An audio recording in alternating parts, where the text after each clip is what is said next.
시작에 앞서서 잠깐 다른 생각을 한번 해보도록 하겠습니다. 요즘에 코로나 비로 인해서 이제 1단계로 낮춰지니까 여러 가지 이 야외 활동을 포함한 이 체육 관련된 이런 경기들이 많이 있는데 특별히 축구를 한번 생각을 해보겠습니다. 자, 여러분 축구장 생각하면 이제 경기장, 축구장 내에 공격수와 수비수가 선수가 이제 주어진 전후반 각각 45분씩 이제 움직이면서 경기를 시작하게 됩니다. 자, 그럴 때 우리가 입체적인 공간으로서 생각을 하면 볼을 잡은 공격수는 수비수를 피해서 자기 편에 선수가 어디에 있는지를 확인을 하고 볼을 차게 됩니다. 그러면 굉장히 큰 입체 공간 내에서 면을 생각하고 이제 볼을 공격하겠죠. 자, 그러면 볼을 차는 순간 이 볼은 하나의 커다란 선을 그리면서 날아가게 됩니다. 그럴 때 세상 동시에 수비수와 공격수들이 볼을 차지하려고 이제 몸싸움을 벌이게 됩니다. 그럴 때 어떤 수비수가 됐든 공격수가 됐든 볼을 잡는 순간은 이 볼 자체가 하나의 점으로 변합니다. 자, 제가 오늘 말씀드릴 내용이 지역사회 기반의 고혈압 당뇨병 등록관리 사업이 어떻게 다부분간 연계 전략을 할 거라는 주제인데요. 마치 우리가 축구 경기를 할 때 공간 내에 선수들, 공격수와 수비수만 생각하는 게 아니라 주어진 어떤 룰이 있습니다.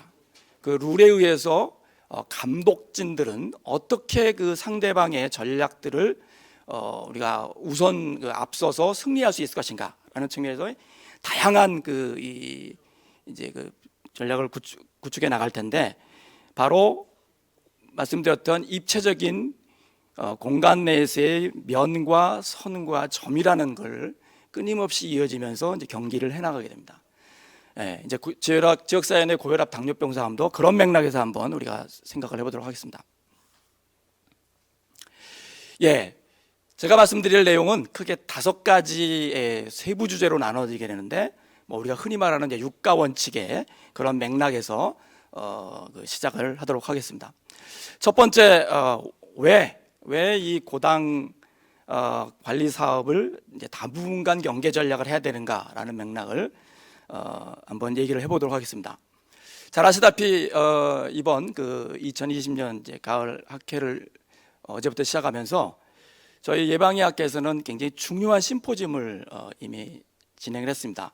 바로 국제질병 부담에 관련된 우리 고려대 윤석준 교수를 중심으로 해서 다양한 사례들이 이제 발표가 됐는데요. 바로 이 첫 번째 섹션에서는 글로벌 레벨에서 한번 접근을 해보겠습니다.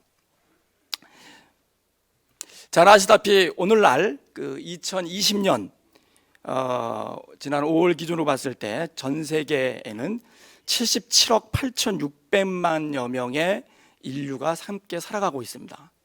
자, 지난 크게 보면 이제 1945년 이후에 2차 세계대전 이후에 지금까지 유엔에 가입된 196개 국가로 봤을 때 모든 국가는 경제 수준과 상관없이 모든 국가는 오늘날에 이르기까지 보다 더 잘 살기 위해서, 또 잘 살 뿐만 아니라 더 오래 살기 위해서 경주를 해왔다고 볼 수 있습니다. 자, 그런 의미에서 현재 국제 질병 부담을 이끌어가고 있는 팀들이 굉장히 주기적으로 이렇게 중요한 자료를 발표하는데, 그 중에 하나의 사례가 이제 지난 2017년 란셋에 실린 2017년의 GBD 관련된 자료를 보게 되면 평균 여성의 수명이 굉장히 대륙간 이렇게 큰 격차가 있다는 걸 볼 수 있습니다. 마찬가지로 남성도 큰 격차가 있죠. 자, 그러면 우리나라로 예를 들면 잘 아는 것처럼 지난 60년대에 우리나라 전체 GDP는 대략 한 200불 전후의 수준이었다가 작년도에 우리나라 GDP 대비가 31,500불, 그래서 굉장히 큰 이 비약적인 발전을 해왔다는 걸 잘 알고 있을 겁니다. 자, 그럼 평균 수명의 입장에서 보면 그 당시에는 60세 전후였는데 지금은 어떻습니까? 잘 아시다시피 여성은 85세, 남성은 80세. 그러니까 수명조차 20세 이상, 그래서 결국은 우리 한국 사회만 들여다보더라도 과거 5, 60년 전에 비해서 굉장히 큰 폭으로 잘 살게 될 뿐만 아니라 이제 오래 살아가고 있다는 거죠. 자, 그런 그 맥락으로 보게 되면 결국은 우리나라를 포함한 대부분의 선진국 그룹에서는 바로 직면하고 있는 것이 이제 고령화 시대에 직면하고 있다는 거죠. 자, 그럼 고령화 시대가 주는 시사점이 뭐냐? 예, 앞서 발표한 우리 이순영 교수도 얘기했지만 코로나 비드 19 시대이지만 이면의 만성질환이라는 것을 우리가 피해갈 수 없다는 거죠. 그래서 이미 국제에 관련된 각종 자료를 보더라도 1990년, 2010년 대비 여기 보시게 되면 이 파란 색깔이 바로 대부분의 남녀 구분 없이 대부분의 주요 사망 원인들은 심혈관계 질환을 포함한 만성 질환이라는 거죠. 또 다음 이 그림을 보게 되면 90년도, 2007년도, 2017년도에 특정 10년 정도의 간격을 두고 봤을 때 심혈관계를 포함한 질환들이 계속 우선순위로 이렇게 올라오고 있다는 겁니다. 결국은 잘 살게 된다라는 이면 속에 더 오래 사는 거가 되는데 바로 고령화 시대의 이면에는 만성 질환을 피해갈 수 없는 그런 현상을 우리가 공통적으로 볼 수 있다는 거죠. 자, 그러면 우리 한국은 어떠냐? 한국도 마찬가지로 서두에서 말씀드린 것처럼 윤석준 교수를 포함한 한국의 GBD에 관련된 최근 자료를 보더라도 결국은 상위 레벨의 그 질병 부담에 관련된 여러 가지 지표를 이게 산정해 봤을 때 당뇨병을 포함한 여러 그 만성 질환들이 수위를 차지하고 있다는 것을 확인할 수 있었습니다. 그러면 이런 그 흐름이 우리 국내 자료를 가지고 다시 한번 확인해 보면 질병관리본부에서 지난 2018년도 만성질환 혈압과 이슈에 관련된 그 팩트를 근거로 봤을 때 암을 포함한 순환계 질환의 사망률이 지난 한 10여 년, 20년 동안 감소 추세에 있지만 여전히 상위로서의 맹위를 차지하고 있다라고 볼 수 있습니다. 또 다른 그 자료로서 이제 얼마만큼 그러면 이런 만성 질환으로 국민이 의료비를 부담하고 있느냐라고 해봤을 때 지난 2004년도에 대략 질병별로 뭐 심장 질환이나 고혈압 다 등록할 때 2,600 또는 4천억 정도 규모에서 최근 2017년도에는 2조 2천억 원 내지 또 3조 1천억 원 정도로 굉장히 폭발적인 이 고혈압을 포함한 이런 그 심혈관계 질환으로 의료비가 부담이 커지고 있다라고 하는 것을 놓고 봤을 때 결국은 우리 사회도 만성 질환을 피해갈 수 없는 상황이 됐고 이것이 하나의 공중보건학적인 재앙으로 다가오지 않을까라고 한번 생각해 볼 수 있겠습니다. 그래서 이런 그 흐름으로 봤을 때 현재 고령화를 아주 굉장히 빠른 속도로 올라가고 있는 우리 사회에 미래의 어떤 이 측면을 봤을 때 노인 계층의 진료비 부담이 얼마큼 되느냐라고 하는 것을 한번 생각해 보면 잘 아시다시피 지난 2018년도 보건복지부에서 발표한 경상의료비를 보면 우리나라가 총 144조 2천억 원을 쓰고 있습니다. GDP 한 8.1% 규모죠. 자, 그런데 이 노인 계층이 그 당시에 쓰고 있는 비용들을 추계를 해보면 전체 경상의료비의 한 20에서 한 25% 정도를 쓰고 있는데 특별히 말씀드렸던 것처럼 이전에 그 4개의 어떤 그 고혈압을 포함한 심뇌혈관 관련된 질환이 50%를 차지하고 있다는 겁니다. 자, 이 정도로 보게 되면 결국은 우리가 만성 질환, 특별히 고혈압을 포함한 순환계 질환에서 관심과 주목을 가질 수밖에 없다라고 하는 것을 이제 우리가 생각해 볼 수 있겠습니다. 자, 그러면 우리가 지역사회 기반으로 놓고 봤을 때 이런 그 문제를 풀어가기 위해서 어떤 원칙을 한번 생각해 볼 수 있을까? 그 부분을 말씀을 드리도록 하겠습니다. 잘 아시다시피 커뮤니티 베이스 지역사회 기반으로의 가장 근원은 잘 아시다시피 1978년도에 세계보건기구가 유니세프와 함께 알마하타 선언을 하면서 그때 핵심 전략으로 1차 보건 의료를 강조를 했습니다. 자, 1차 보건 의료는 우리가 그 지역 단위에서의 지역 개발과 함께 사회 개발의 맥락으로서 가져간다는 거죠. 자, 이때 그 주요 그 기존으로 전략으로 썼던 것이 바로 지역사회 참여와 다무 부분 간 연계 부분입니다. 잘 아시다시피 여러 영역의 그 의료연대 체계를 구축도 강화했지만 이 커뮤니티 모빌라이제이션과 다부 간 연계를 강조했던 걸 알고 있습니다. 자, 그런 맥락에서 이미 우리 한국에서도 이런 그 세계보건교회 나름대로 했던 가이드라인에 의해서 도시 농촌을 포함한 다양한 지역에서 이런 시도를 했고 또 그거에 맞춰서 지역 의료 체계를 구축했던 경험들을 갖고 있습니다. 자, 이런 그 보건의료 체계 부분이 이제 어떻게 그럼 평가할 것인가라고 맥락에서 6가지 그 식스블락 구성 요소를 얘기했죠. 자, 그런 그 78년 후에 30년이 지난 2008년도에 세계보건의료는 1차 보건의료를 평가를 하면서 다시 한번 전체적인 방향을 재설정하게 됩니다. 그래서 여기에 유니버설 헬스 커버리지, 그다음에 people centered, 그다음에 커뮤니티 리더십 4가지의 큰 전략을 다시 재강조하면서 Now More Than Ever라는 그 보고서를 낸 적이 있습니다.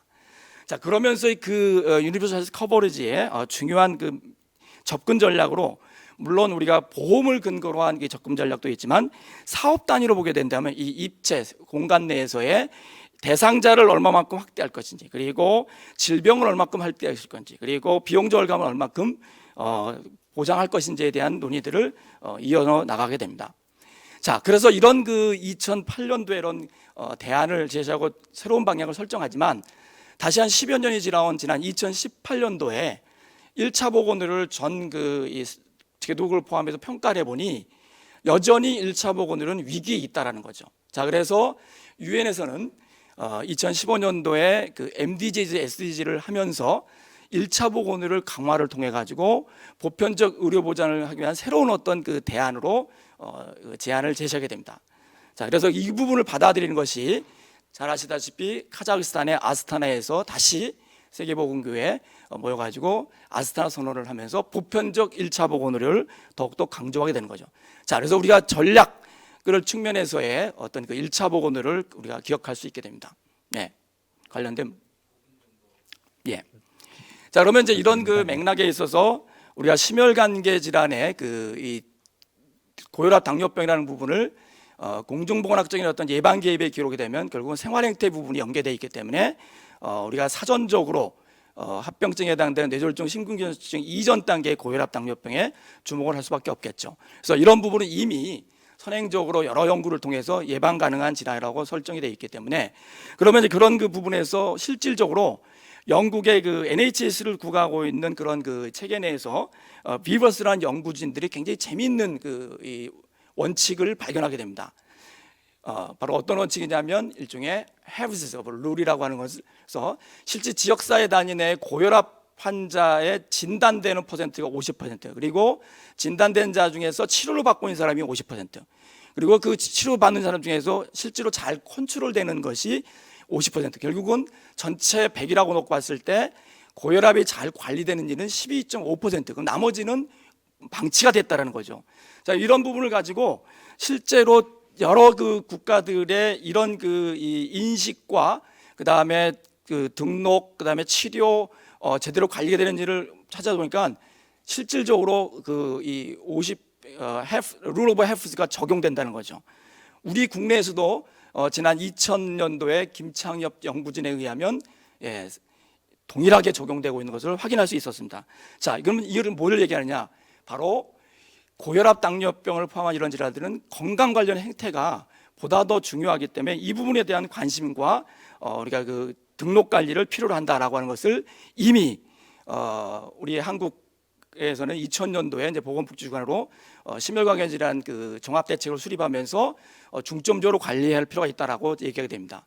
자, 그러면 이제 이런 사업들이 어떻게 되느냐라고 하는 부분을 묻게 되면 1차 보건의료에 대한 이 여러 가지 국내 연구를 종합한 거나 또 지역보건연구에서 우리나라 고당 예방 관련 사람이 올해 발표된 논문들을 놓고 봤을 때 실질적으로 이런 모든 사업의 뿌리는 결국은 과거에 1차 보건의료 중심으로 한 사업 중심이었다는 것을 우리가 확인할 수 있었습니다. 자, 그러면 이 부분이 이미란 것처럼 만성질환관리 모형이 새롭게 제안되면서 이 부분에 대한 적용을 현재 시행되고 있는 바로 지역사회 등록관리 사업의 하나의 중요한 근거로서 틀을 잡고 있고, 자, 그 부분이 바로 지역사회 기반의 사업으로 하나의 그 트랙으로 오고 있다는 거죠. 이어지고 있다는 거죠. 자, 그런데 또 하나 우리가 흐름은 바로 이제 보험자 집단을 중심으로 한 그런 사업들이 추후 2000년대 이로 진행되고 있다는 겁니다. 예를 들어서 현재 고혈압 당뇨병 등록교육센터에 대한 전반적인 그 국내 현황들이겠고요. 자, 그러면 이런 그 사업은 결국은 오늘날 이어서 심내혈관질환 예방관리법의 2016년도의 법적 근거를 통해서 바로 고혈압 당뇨병이 심내혈관 센터 사업과 함께 중요한 이 법적 근거로서 국가가 지방 정부가 관장하는 걸 알고 있는 거죠. 자, 그런데 이제 보험자 주도형의 만성질환 그 사업 관리가 2000년 12년부터 여러 가지 세 가지 유형으로 시행되어 오고 있습니다. 자, 그런데 이런 근거는 바로 국민건강보험법에 새롭게 개정되면서 고혈압 당뇨병에 대한 정보 제공이라든지 건강관리 지원에 대한 근거가 생기면서 나름대로의 맥락을 가지고 있다라고 볼 수 있습니다. 자, 그럼 이런 정부의 그 시각에 맞췄을 때 현 그 정부에서는 이제 사업들의 그 여러 가지 장단점을 비교해 가지고 통합에 대한 제안을 가지고 있다는 걸 볼 수가 있습니다. 자, 그러나 이런 이 정부의 시각과 달리 학교에서는 보다 더 이 말씀에서 WHO의 6블록에 대한 평가를 가지고 장단점을 비교해서 보다 더 객관적인 근거에 의해서 사업을 진행할 것을 제안하고 있습니다. 자, 그런데 어떻든 현 정부의 어떤 통합 방침이 결정되어서 지금 현재까지 이어지고 있는데요. 자, 그러면 그런 맥락에서 이제 오늘의 그 핵심 주제인 다부분 연계 전략은 가능한 것인가? 이 부분은 이미 말씀드렸던 것처럼 지역사회 시범 사업을 통해서 여러 이 우리나라 1차 보건 사업의 근거들도 여러 전주의 수병뿐만 아니라 연천 화천군까지 이어지고 있다는 겁니다. 자, 그래서 그 부분의 대표적인 거로서 강화의 사업을 보면 1차 보건의료 사업이 근간했던 것은 주민 참여를 특별히 그 당시에 그 마을 건강요원, 가정 건강요원 풀뿌리 조직을 위해서 시도했었고요. 또 그런 부분이 단순히 이 주도했던 대학 중심이 아니라 지역 의사회와 함께 공공기관인 보건소와 그 연계를 통해서 시도를 했다는 근거를 우리가 확인할 수 있었습니다. 자, 그래서 지역사회 주민 참여에는 가정건강요원뿐만 아니라 또 임시 그 시범 의료보험제인 봉화의료보험 등등 여러 연계를 했었고요. 또 그런 맥락에서 대학은 지역 단위의 지자체 단체장과 협약에 의해서 인력을 계속 충원할 것을 약속하죠. 자, 이런 사업에 의한 정기적인 어떤 그 현재 그 운영 체계와 함께 또 핵심 인력으로 어떤 마을 건강 요원들에게 아주 일정의 특정 그 활동비를 약간 지원하면서 결국은 주민과 보건요원이 역동적으로 이런 지역 사업에 할 수 있도록 근거를 했는데, 사실상 강화의 이런 사업뿐만 아니라 당시에 시행됐던 전국의 25개 모든 시범 사업은 세계보건기구를 포함한 선진국들의 그 제3섹터의 재정 지원을 통해서 시행됐다는 것을 우리가 알 수 있었습니다. 자, 그럼 현행 고당 사업은 이미 잘 아신 것처럼 질병관리본부 여러 지침에 의해서 현재 그 19개 중에서 직영하고 있는 3개를 제외한 학교나 병원에 16개가 위탁 운영되고 있죠. 그래서 동일하게 지침에 의해서 거버넌스를 구축하고 여러 가지 교육 사업을 하고 있다는 것을 알 수 있는데, 현재 한 45만 명 정도가 등록되어 있습니다. 자, 그러면 이런 실무 지침에 의해서 말씀드린 것처럼 운영이라든지 약사에 간단하게 되는데, 특별히 저희가 지난해부터 올해까지 그러면 어떤 연계 사업을 지금 노력하고 있느냐라고 정리해 보게 되면, 의료기관 차원에서는 질환교육과 특화사업의 형태로, 또 지역 차원에서 질환교육과 특화사업이 되는데, 질환교육 차원에서는 당연히 기본 지침에 의해서 할 수밖에 없는 거죠. 그런데 실제로 이 연계에 관련된 것은 단순히 센터에서 교육할 뿐만 아니라 그 의료기관이 찾아가서, 그리고 특화사업도 여러 대상 관련된 부분을 한다는 거죠. 지역사회 자원 관련된 부분도 과거에 1차 보건에서 했던 것 마찬가지로 지역 내 여러 건강 리더를 양성한다든지, 또는 여러 그 다양한 그 생활터 중심의 찾아가는 사업들로 인해서 확대되고 있습니다. 이런 각각의 사례에 대한 부분은 이렇게 각 지역별로 여러 가지 정보를 정리해 놓은 겁니다. 특화사업. 그래서 이런 사례를 말씀드리겠습니다. 연계사업, 경로당을 활용한 건강관리, 직장인 대상, 그다음에 사업장의 전문단체, 의사회와 연계한다든지, 또 건강의사소통 관련돼서는 공익방송에 이미 소개된 것도 있고요, 국회 토론을 통해서 연계된 부분이 있습니다. 그럼 이제 마지막 정리하게 됐습니다. 그럼 이런 사업들 관련돼서 특별히 고당 관련된 등록관리 사업이 현재까지 그 지역사회 기반 사업뿐만 아니라 보험자 집단의 사업들도 많은 문헌들이 제출됐고요. 그 중에서 우리가 주목할 것은 바로 지역보건 시범 사업에서 주민 참여에 대한 성과 부분들이 아주 굉장히 중요한 역할을 했고 그 성과가 있다라는 것이 여러 문헌을 통해서 확인할 수 있었습니다. 예, 그러면 저 말씀드린 것처럼 결국은 그 글로벌 레벨에서 만성 질환의 어떤 이중 부담에 직면한 우리 사회에서 이미 우리는 공중분학적인 재앙이 이미 도래해 있다. 그래서 결국은 이런 맥락에 의해서 어떻게 하면 고혈압, 당뇨병을 우선적으로 선행적으로 해야 될 건가라는 그 부분은 1차 보건의료 차원에서의 어떤 그 지역 단위에 있는 보건소 기반으로 한 어떤 사업을 우선 지방 정부 또 중앙 정부의 어떤 그 주도하에 할 필요가 있다라는 거고, 그런 노하우는 현재까지 이어져 오고 있다라고 볼 수 있겠습니다. 또 다른 맥락에서 1차로 그 활성화를 위한 만성질환 통합 시범자분 공단 그 역할의 확대에 따른 그런 맥락에서 공급자 중심의 연계 모임이기 때문에 또 우리가 이게 같이 공존할 수 있을 것인지 여러 가지 논의들을 이런 그 여러 문헌을 통해서 우리가 다시 한번 확인해 볼 필요가 있습니다. 자, 그래서 세계보건국에서 2008년도에 제시했던 Now Modern Ever에 의한 People Center, Community, Universal Coverage 리더십의 4가지 주요 전략을 가지고 우리가 연계해 본다면 사실상 지역사회 기반의 고혈압 당뇨병 사업은 보다 더 중요한 근거가 이미 있고 노하우가 있고 또 이 일들을 참여했던 1세대들의 어떤 중요한 그 유산들이 이어져 내려오기 때문에 보다 더 우리가 주안점을 두고 지방자치시대를 우리가 좀 더 활성화하는 의미에서 이런 그 사업이 당부분간 연계 전략으로 이어져 나가기를 기대합니다. 이상 마치도록 하겠습니다.